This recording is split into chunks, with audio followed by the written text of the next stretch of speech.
Thanks to everyone who's joining today. We're really excited about our amazing panel webinar of women leaders who all attended the IFA last week. We have officially recovered, washed some of the cigar and coconut smell off of us, and are trying to dig out of our inboxes.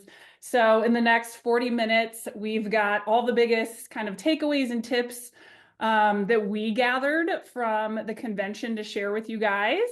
And so I will be your moderator. For those of you who don't know me, I'm Erin Martin, the VP of Sales and Marketing here at NetSertive. And just a quick note on NetSertive, if you're not already familiar, we're a digital marketing partner that helps you take back control of your marketing at the local level. So we make sure that you have the strategic partner, the integrations, and the execution to have that command and control of your brand's local marketing across any channel platform via our MLX platform. So I am so excited to be joined by these amazing women today who, to kick it off, I'd love to do just a quick round robin to introduce yourselves. And maybe Stacy, you could kick it off for us. Sure. Thanks, Erin. I'm Stacy Ledger. I am the marketing director for EverSmith Brands, and I work with the brands Clintar and US Lawns. Awesome. And then we can go round robin to Jill. Hi, everybody. I'm Jill Sullivan, Director of Marketing for my Salon Suite. We are a brand under the Propelled Brands umbrella. And now we got official branding on point with Anne as well. Yes. Hi, my name's Anne Mejia. I'm the Chief Marketing Officer for Cornerstone Franchise Brands. Our primary brand is FirstLight Home Care, and we have an emerging brand called Serve that provides handyman services. Awesome. Well, thank you guys for joining us. I know it was an action-packed week as usual. And so the first topic we're going to jump into, as expected, AI dominated a ton of content and conversations. And I know, Anne, you had mentioned attending a lot of good AI sessions. So curious if you could kick us off with some of the takeaways that you had on that front. Yeah, so thank you so much, Erin. It's so nice to be here with you and with Stacy and with Jill. So I felt like AI was everywhere at this conference, and it was in breakout sessions and just in conversations. So just in conversations as a franchisor, I heard about AI being used to help franchisors with just the knowledge base that's on your intranet systems, and using that to help franchisees navigate. So that was something that was really interesting that our learning and development team is now taking to heart. But where I really enjoyed hearing about AI was just learning how to ask better prompts and how to take your own brand and see what's out there. How are you currently appearing in AI search, and what does that mean for your brand, and what can you do about it? So I think that opened up a lot of conversations as well. In addition, there were some sessions that I attended. I think that some of the other folks also attended, where we heard about AI and where does AI really work? What kind of systems and processes? It's really great as a knowledge base, as well as helping with automation. So just lots of big facts and figures. And there was a case study presented where somebody used it to help refine their 55 different touch points in their sales process, because they had a longer sales process. And just how do you keep the momentum going? So I found a lot of value in finding out how AI is now coming into the workplace and helping to make businesses and helping to make franchise businesses more efficient and find better solutions faster. Yeah, and I think that was one thing we were talking about before was, everyone's talking about AI, but what are the actual practical tips and tools and how to do it? We want to know, what are you actually doing? Literally, give us the playbook. So I don't know, Jill, if you saw or heard anything on that front too. I did. I had a couple of things that were kind of like, okay, I can do that. I need help doing some of these things. Scott Klosky did a really great job of talking about all the really amazing things you can do with AI if you know how to build agents. But unfortunately, I'm not that person. I need help to build an AI agent, or at least I think I do. I've never tried. So that's what our technology team is going to help with. But some things that I personally can do when talking about AI is utilizing like uploading documents into AI to create um, when we're talking marketing, like uploading our brand voice, uploading our different brand elements to create copy and content, and it will study all of that content, save it so that it will put out content in our brand voice. But then they also made a big point to talk about automating the data heavy tasks and then focusing the human side on like critical thinking. So that was one big takeaway for me of how can I figure out how to automate those tasks to make them easier for me. Um, because you still need to use that human element in marketing. You can never replace it with AI. Right. But one of the big things that he said that I need to try, and it's so simple, but I've never done it. He talks to AI while he's driving. That's something anybody can do. He said he pulls up ChatGPT, talks to it, and asks it questions. And he says it's like the best tutor for while he's driving instead of listening to a podcast. So I need to try that one. Oh, that's a good one. I could see it's like individualized learning on whatever topic you want to learn about. Yeah. Very cool. And then Stacy, how about on your end? On my end, I agree with what Jill had just said at the beginning of like not everybody knows how to do this yet. And I think that a lot of this is not just like harnessing the power of AI, but it's figuring out how to do it and who is the best equipped within your team or outsourcing in order to make that happen. Um, for for a lot of the sessions and just discussions I had at IFA, people weren't really talking about AI in like a singular way. It was more like, what is your AI tech stack? So it was almost separate from all of the other marketing systems that we're using, but we're seeing AI seep into those as well, right? So like Erin, obviously you're dealing with that on like a day-to-day basis on like how all of these tools and systems are adopting AI, and it feels like a very, very quickly it's going to become table stakes. So it's almost like a race to the finish. But at a certain point, if you're not adopting how to use this in your business from several different levels and different approaches, then I think it's going to be a really, really clear definition of winners and not so winners in the near future. Yeah, and I know the fragmentation and just the amount of tools that are out there is crazy. And Yeah, so I think to your point, Stacy, of like, how do you utilize it best? Is it an in-house resource? Is it partnering? The classic build, buyer, partner. right. It's almost like stepping back and reminding yourself, what is the biggest problem we need to solve to prioritize it? And it always reminds me of, this was a case study, not at IFA, but this previous Fran CXC, where the edible arrangements C-suite team came on stage and we're talking about how they wanted to become the fastest and highest quality gifting service or a product available out there in the US. And so they basically, like, that was their mission.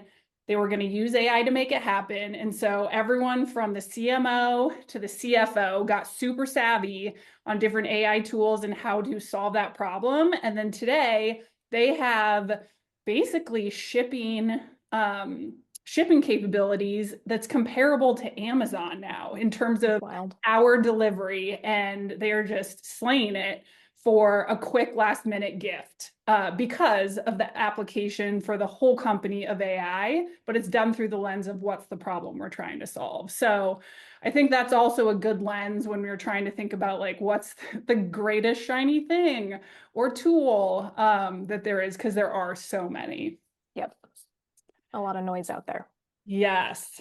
And then I know kind of relatedly, even Jill and I, we were at the same roundtable that a big discussion topic was just AI-driven search and the evolution of the search experience for customers these days. So what did you learn on that front?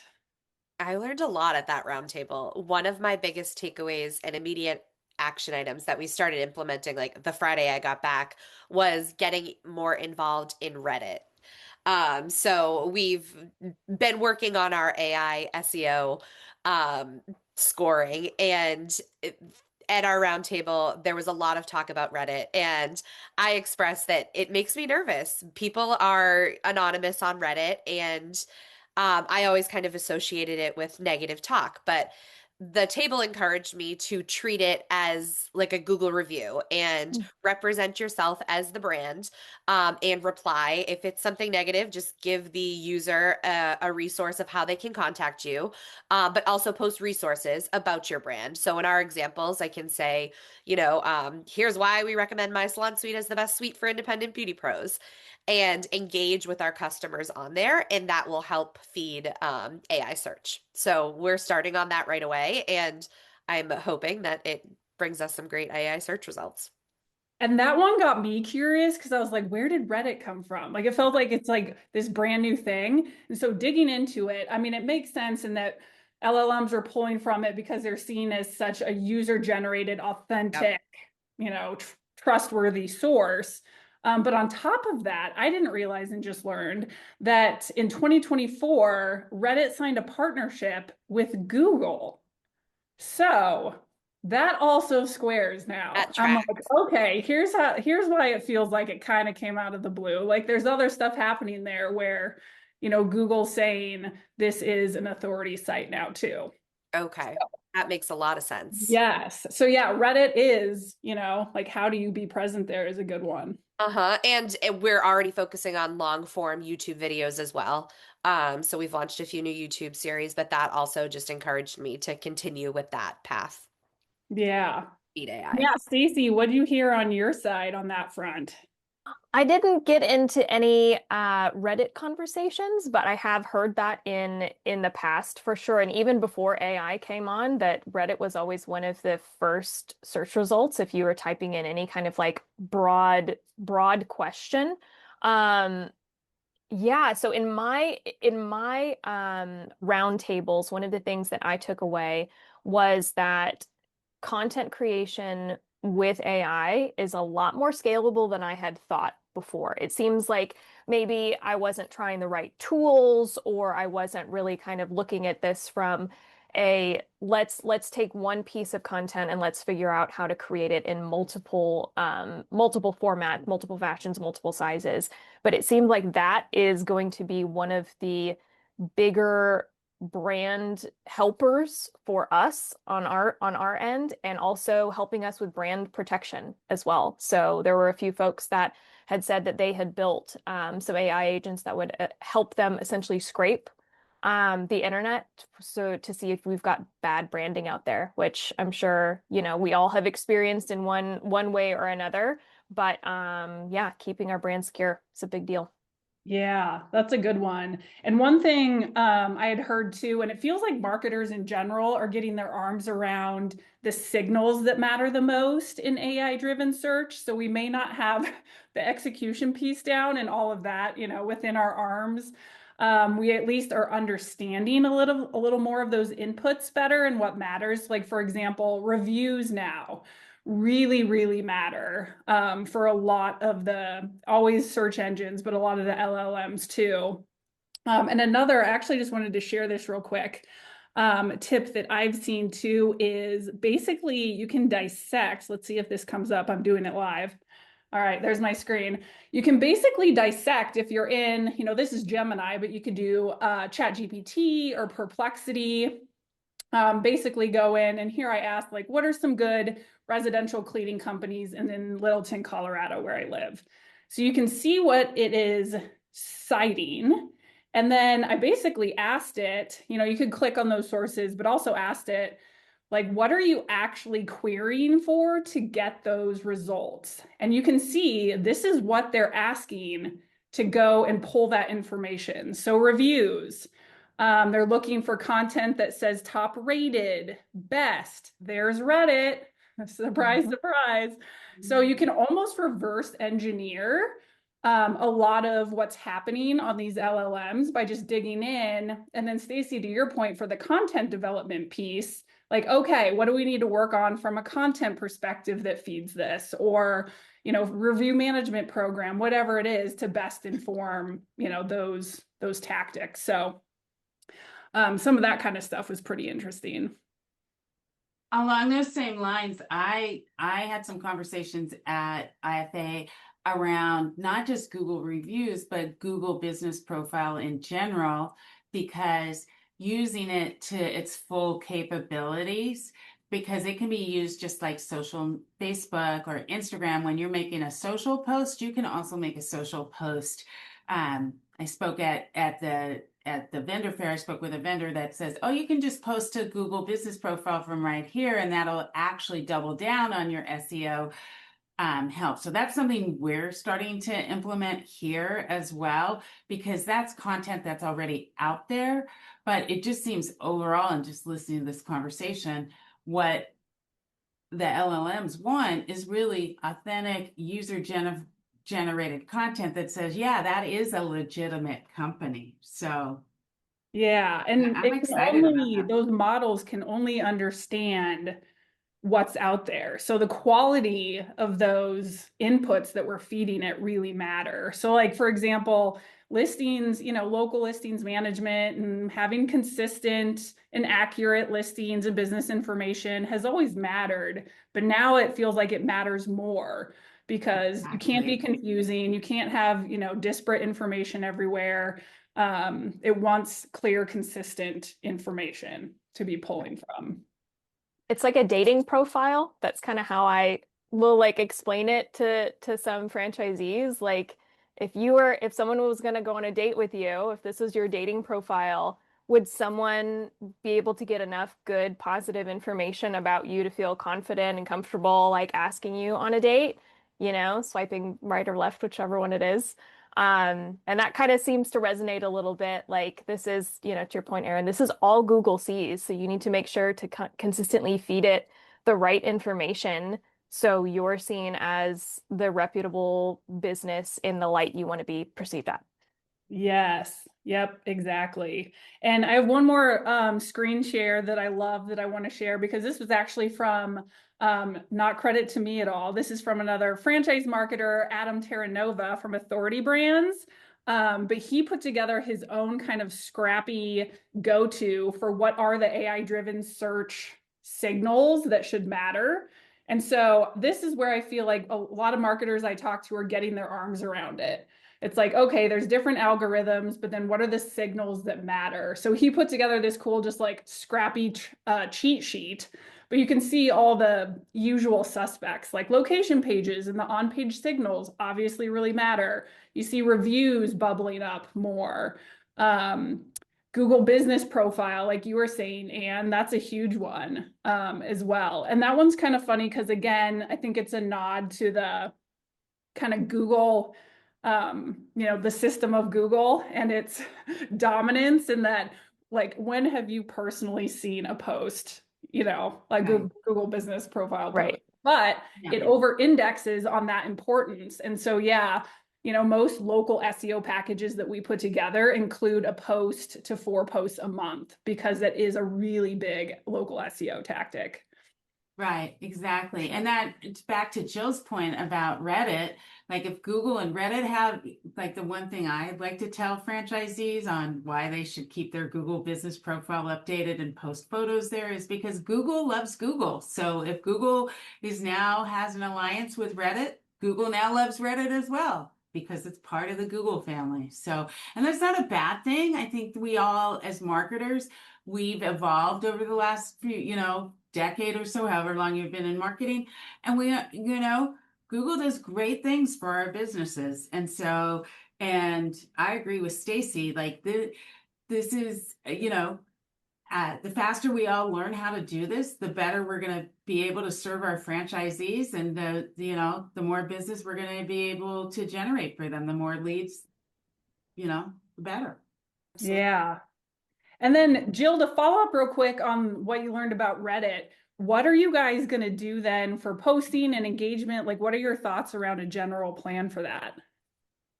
So we'll start by just searching for general conversations about our product. So salon suites in general, of people asking questions of has anyone considered moving into a salon suite? We'll do a search on our brand and chime in there as well, and position ourselves as an option. And then I think what we'll do is start some threads on our own too, and kind of see where they go. I don't know. We'll see. It's uncharted territory for us, and still makes me a little like, this is new. But we're gonna work on figuring it out. But we're starting by utilizing the content that already exists and contributing to it. Yeah, I love it. That's how you figure it out. And they also mentioned writing content and posting it on Reddit with AI in mind. So writing it the way that the AI platforms like present information. So top 5 Salon Suite concepts or top 5 reasons you should do this type of articles that you can post on there. So that's what we're going to try too.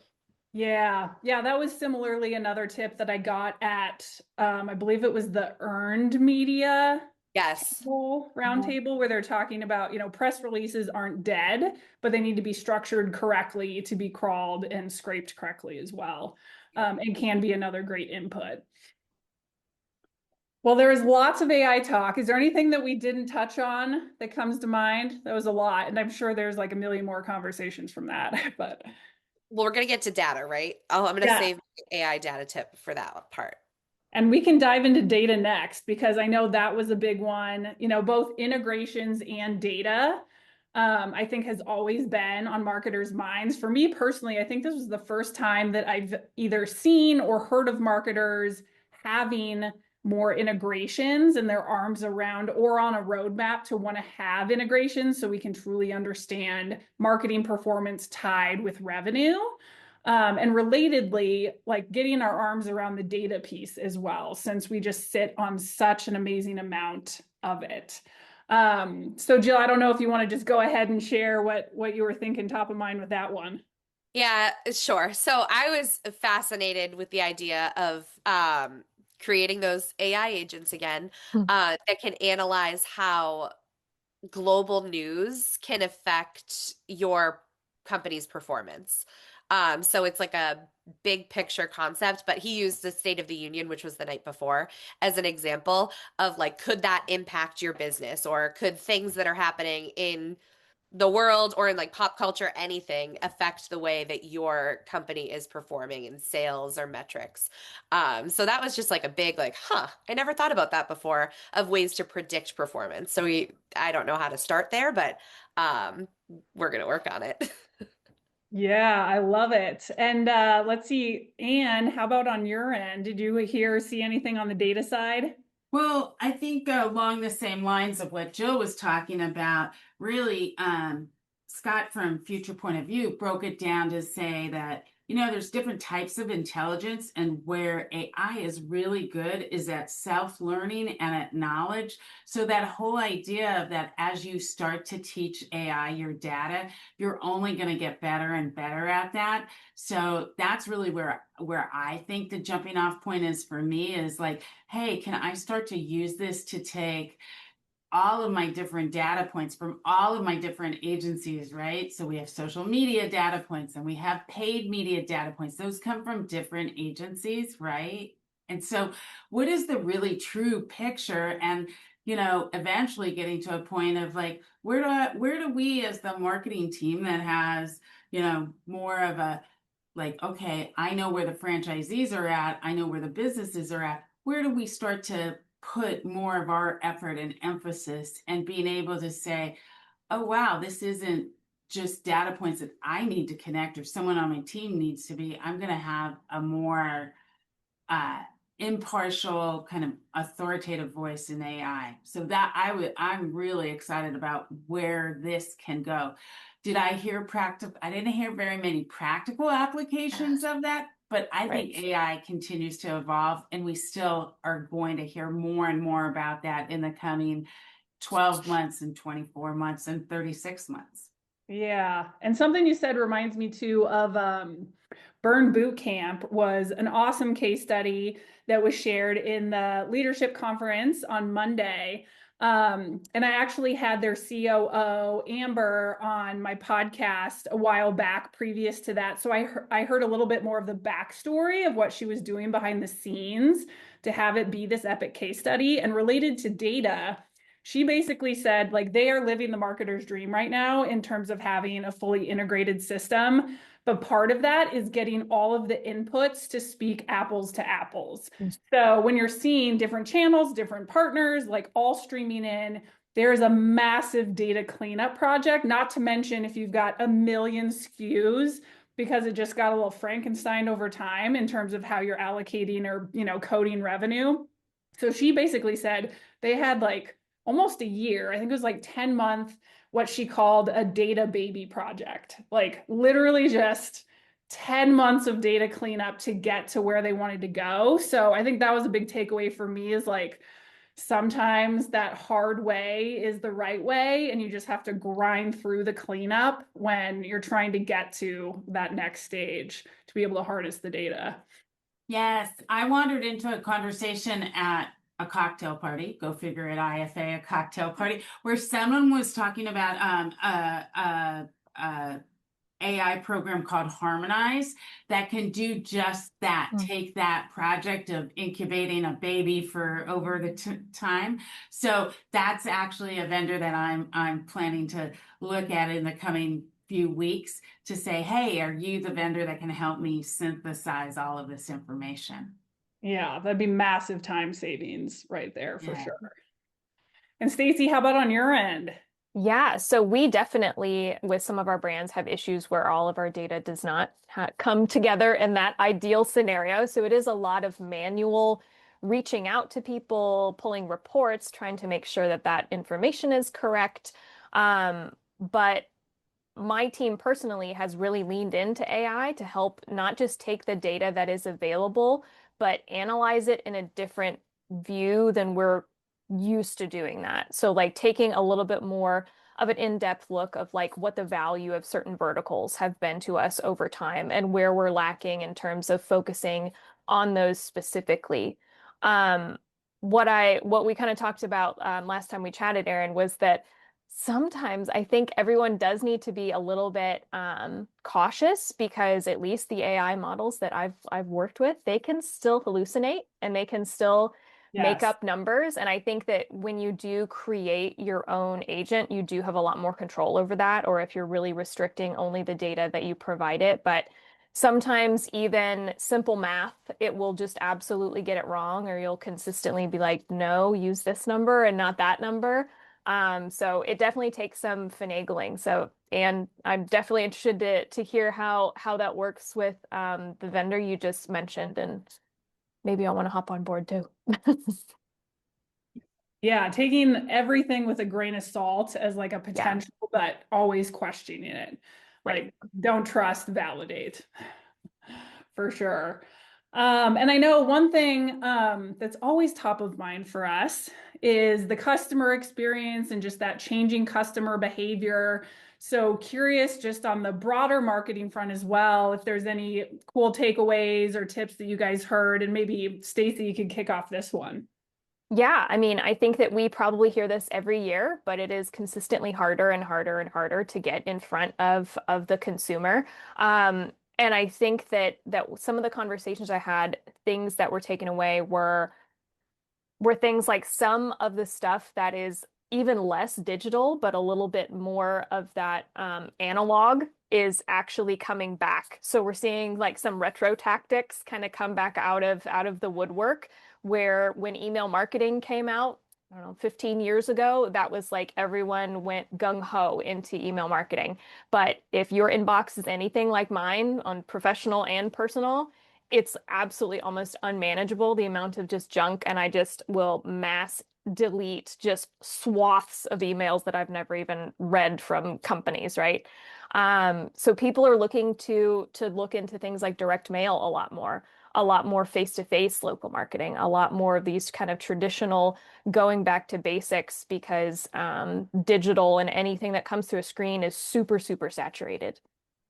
Yeah, yep, so true. I'm hearing that across the board with most marketers that I talk to on the podcast as well, is a lot of, I think, corporate teams trying to think about how do we handle more of everything digital so we can have Z's focus on being the mayor Right. of their markets and doing the really boots on the ground in person type items too. And Anne, how about on your end? Yeah, I went to a consumer trends panel, and it was really interesting that half of it was talking demographics about how the US population is aging, which plays right into the industry that I work in, which is home care for seniors. However, the other part was talking to some brand leaders, including Heather Neary from Taco John's. And what I loved about what she was talking about was getting back to the basics for that business, talking to long-term customers, talking to long-term franchisees, and remembering what really drives customer satisfaction and making sure to keep your most loyal customers in mind, your most loyal clients, and what they value about the brand. They see your brand as it was meant to go to market. So just getting back to core branding and the authenticity that a brand can have and the strength of a brand voice. I think especially in the age of AI, where Google's analyzing all these different things about our brands, the truer we as marketers can stay to that and across the franchise system, I think the better off we're going to be in showing up in search and where it matters. But I always like to hear about leaders who go back, and Kat Cole said this from the main stage as well, going back and talking to the frontline employees, going back and really understanding what was the brand built on and what grew the brand and what makes it tick. Because I believe that's really what customers, clients, that resonates with them over the long haul for a brand. Yeah, that reminds me of the Burn Bootcamp case study as well, in that at the leadership conference, they didn't tell you who the brand was, but they introduced it and the problems it was having during growth. And when it had gotten to, 100 plus locations, they basically started to get to, okay, how do we continue to grow beyond just unit level? Like, how do we get, larger share of wallet? And they thought about this brand specifically was born out of being a fitness concept for women. So they could come to a place that they felt safe and it was community driven. And so really women were their core. And so newer franchisees were hoping to expand to basically like family members and have more of a male population, where the legacy Z's wanted to stay true to the original mission. And so they posed the question to the groups then, like, what do you do? Do you, expand to have more revenue, or do you stay true to your core? And absolutely the CEO and COO, once it was revealed, came on stage and said, stayed true to the core. Like, the best thing that we did throughout our journey to grow was not what we said yes to, it's what we said no to. And that just reminds me too of, what you were saying, and like our core, the value and the differentiator is going to matter so much more now that AI is kind of leveling the playing fields for so many brands in other ways. Right, right. Yeah, I was at leadership, and that was our table in the breakouts of having the conversations, we were completely split to stay. Do we stay the course? Do we not? It was so wonderful to hear from them at Burn Boot Camp that they stayed the course. So yeah, and it worked out well for them. They're crushing it. yes. And Jill, how about on your end? So Anne mentioned Kat Cole, who I thought was fantastic. But one of the things that she said was, while staying true to your brand, but track how often you have to say no when you're hearing from your customers and your franchisees. She was using the example of smaller portion size of her cinnamon buns. And I just thought that was really interesting that it's kind of the opposite of what we were just talking about with Burn Boot Camp, but they were really resistant to offering smaller portion sizes. And when they talked to the managers and the employees in the Cinnabons, everybody was asking for smaller portion sizes. So they had to evolve. So I just have to plug that a little bit to stay open-minded, Oh, because yeah. if your customers are demanding something and asking for it over and over again, um, whether it's your customers or your franchisees, it needs to be considered. And in my mind, I go to like marketing assets that they're asking for, or things that we need to provide them. So we're having conversations about starting to track how often we're saying no to customers and franchisees. Yeah, that's good. I mean, the customer specific intel is, Yep. I mean, that's the driver of whether you need to evolve or stay true. It's like the end customer is the one who's going to make that decision you need to follow for sure. And it doesn't always work out. Her pizza bun example is a great example of that one. That sounded so good though. It's like, It where can I did, but get one maybe of that those? was the one she should have said no to. Right. That's awesome. Well, was there anything else as just like some big takeaways from the conference that you guys are either trying to disseminate or share with your own teams as you move forward and think about the year that you kind of inspired you at IFA or you learned about to be able to take into the rest of the year?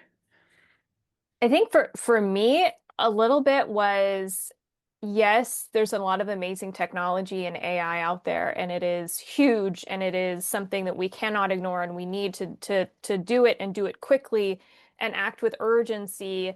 But you have to balance that with staying true to your brand and making sure that your franchisees are brought in at the right time and that they're communicated with and that they feel that they have a voice.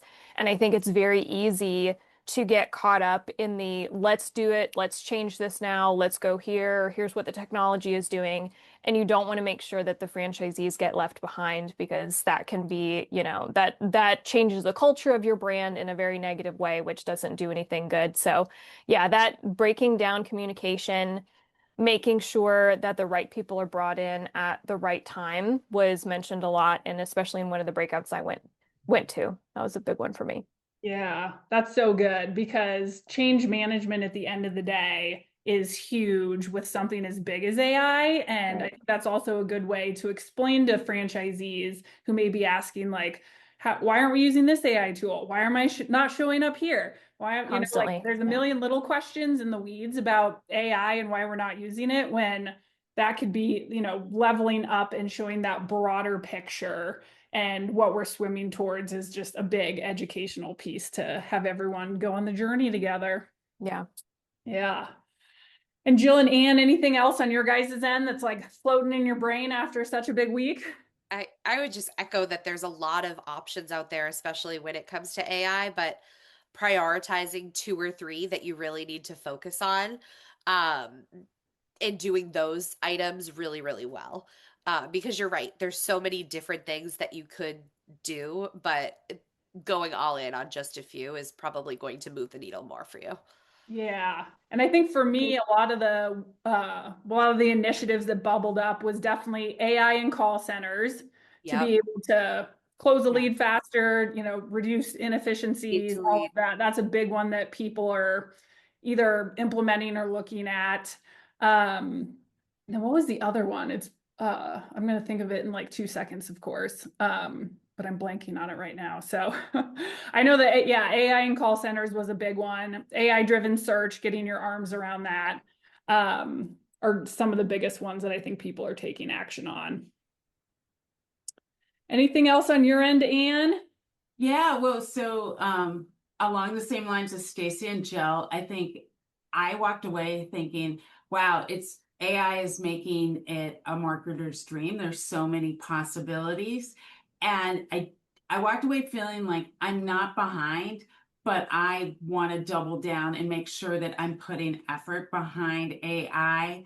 And so I think the way that I'm going to approach it is like once a quarter, what are we going to focus on and see if there's an AI solution or an AI way to do this? Because I'm not going to build AI, I don't think, agents within my marketing organization, but I think it's such an evolving marketplace with AI, and it's changing the marketplace, so that I think it really makes me excited for what's to come for businesses, for franchisees, and for clients. And I really like what Stacy had to say. It's really imperative to bring our franchisees along the journey with us, because I think they hear a lot about AI and they're wanting us to help guide that way. So I'm and I thought it was a great conference in terms of that there was so much AI content for us, and specifically for us as marketers.